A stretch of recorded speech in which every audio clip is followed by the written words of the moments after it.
Saksakallan gunarnavasya Vande Guru Sri Charanarvindam.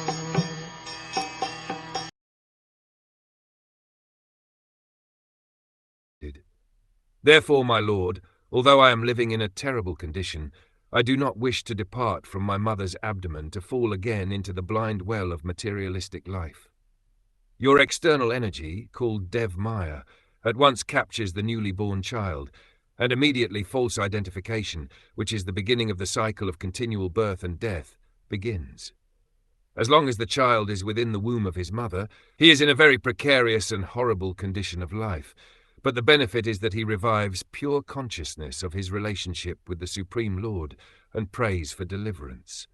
But once he is outside the abdomen, when a child is born, Maya, or the illusory energy, is so strong that he is immediately overpowered into considering his body to be his self.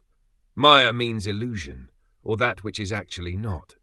In the material world, everyone is identifying with his body. This false egoistic consciousness of I am this body at once develops after the child comes out of the womb. The mother and other relatives are awaiting the child, and as soon as he is born, the mother feeds him and everyone takes care of him. The living entity soon forgets his position and becomes entangled in bodily relationships. The entire material existence is entanglement in this bodily conception of life. Real knowledge means to develop the consciousness of I am not this body. I am spirit soul, an eternal part and parcel of the Supreme Lord. Real knowledge entails renunciation or non-acceptance of this body as the self. By the influence of Maya, the external energy, one forgets everything just after birth. Therefore the child is praying that he prefers to remain within the womb rather than come out.